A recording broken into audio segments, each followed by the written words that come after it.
বাংলাদেশ বিমান বাহিনীর ইতিহাসে অন্যতম বড় সামরিক আধুনিকায়ন কর্মসূচির অংশ হিসেবে চীনের তৈরি 20টি জেট অ্যান্ড সি মাল্টিরোল যুদ্ধ বিমান কেনার উদ্যোগ দক্ষিণ এশিয়ায় নতুন কৌশলগত আলোচনা তৈরি করেছে।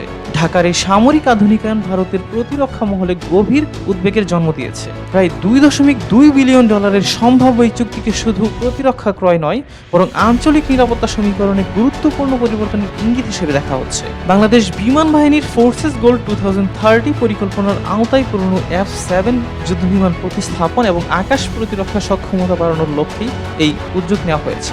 অত্যাধুনিক এরে রাডার, উন্নত ইলেকট্রনিক যুদ্ধ ব্যবস্থা এবং দূরপাল্লার PL-15 ক্ষেপণাস্ত্রে সজ্জিত জেট অ্যান্ড সি কে 4.5 প্রজন্মের অত্যাধুনিক যুদ্ধবিমান হিসেবে বিবেচনা করা হয়।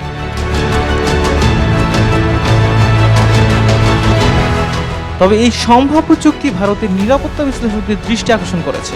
বিশেষ করে ভারতের উত্তর পূর্বাঞ্চলের সঙ্গে মূল ভূখণ্ডকে সংযুক্ত করা শিলিগুড়ি করিডোর বা চিকেন স্নেকের নিরাপত্তা নিয়ে নতুন করে আলোচনা শুরু হয়েছে।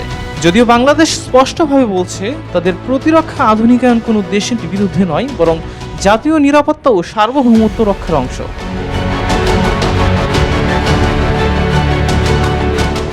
বিশেষজ্ঞদের মতে চুক্তি বাস্তবায়িত হলে বাংলাদেশের আকাশ প্রতিরক্ষা সক্ষমতা বাড়বে।